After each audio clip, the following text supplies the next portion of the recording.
গ্রামের শেষ মাথায় একটা বড় পুকুর ছিল। সেই পুকুরেই থাকত একটা সাদা হাঁস, নাম তার হাঁসু। হাঁসু খুব সাধারণ হাঁস না, সে ছিল বেশ বুদ্ধিমান আর সাবধানী। প্রতিদিন সকালে হাঁসু পুকুরে সাঁতার কাটত, খাবার খুঁজত আর পাড়ে উঠে রোদ পোহাত। পুকুরের পাশেই ছিল একটা জঙ্গল। সেই জঙ্গলে থাকত একটা চালাক শেয়াল। গ্রামের সবাই জানত শেয়ালটা খুব ধূর্ত। সুযোগ পেলেই সে হাঁস মুরগি ধরার চেষ্টা করে।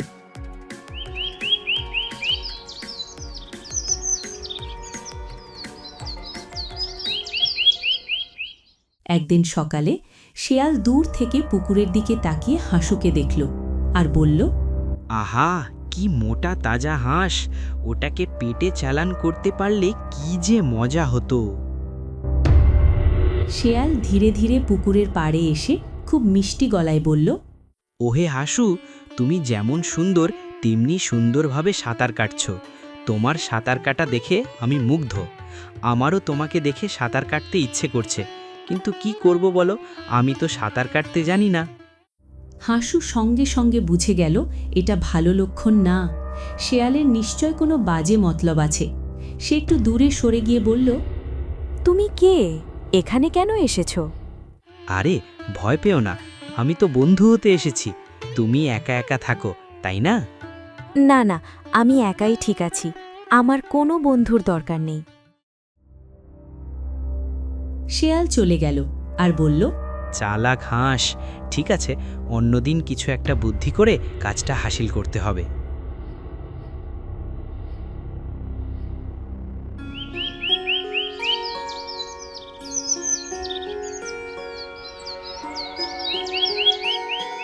কয়েকদিন পরে শেয়াল আবার এলো।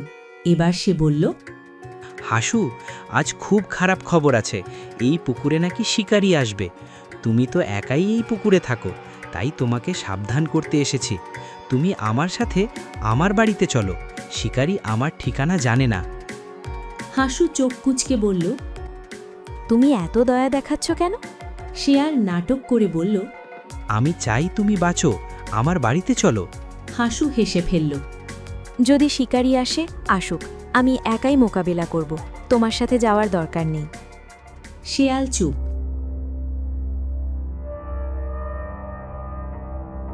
শেয়াল চলে গেল আর বলল, একে তো কোনোভাবে বাগে পাচ্ছি না।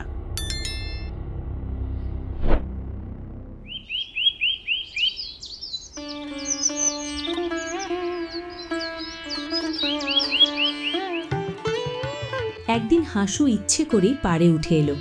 শেয়াল দূর থেকে দেখেই কাছে চলে এলো। পাড়ে উঠে এসেছো যে? হ্যাঁ, আজ আমার পা ব্যথা, তাই সাঁতার কাটতে পারছি না। তুমি যদি একটু দূরে দাঁড়াও, আমি কথা বলতে পারবো। শেয়াল এক কদম পিছিয়ে গেল। তাহলে চলো ভাই, আজ আমার সাথে কিছুক্ষণ এখানে বসে জমিয়ে গল্প করো। দেখবে তোমার পায়ের ব্যথা কমে যাবে। ঠিকই বলেছ, কিন্তু ওই দেখো, একটা কুকুর তোমার দিকে টেরে আসছে। শেয়াল ভয় পেয়ে দৌড় দিল। হাঁসু হাসতে হাসতে আবার জলে নেমে গেল।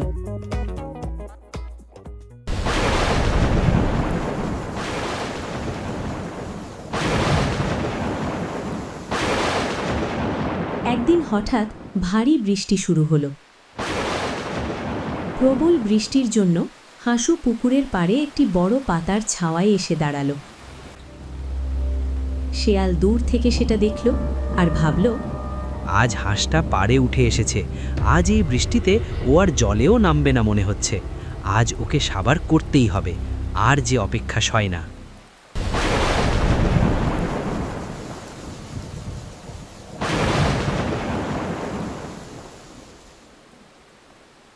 ভিজে কাঁপতে কাঁপতে শেয়াল পুকুরের ধারে এলো।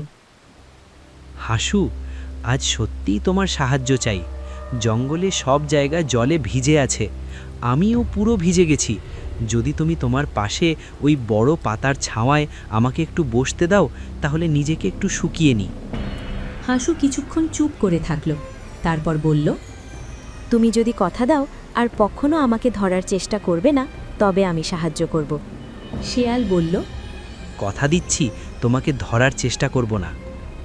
ঠিক আছে, আমি তোমাকে বিশ্বাস করি। এসো, এখানে বসে নিজেকে শুকিয়ে নাও। এই কথা শুনে শেয়াল আনন্দে লাফিয়ে যেই সেখানে বসতে গেল, অমনি পা পিছলে সোজা গিয়ে পড়ল জলে, আর সাথে সাথে হাবুডুবু খেতে লাগলো। হাসু, আমাকে বাঁচাও, আমি সাঁতার জানি না, আমি ডুবে যাচ্ছি। হাঁস ভাবল এটাই সঠিক সময় শেয়ালের মধ্যে পরিবর্তন আনার। সে দেখল একটা বড় কাঠের গুঁড়ি জলে ভাসছে।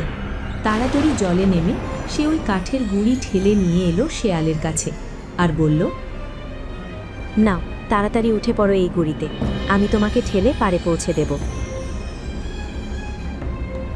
তারপর শেয়াল গুঁড়ির ওপর চড়ে পাড়ে এসে নামল।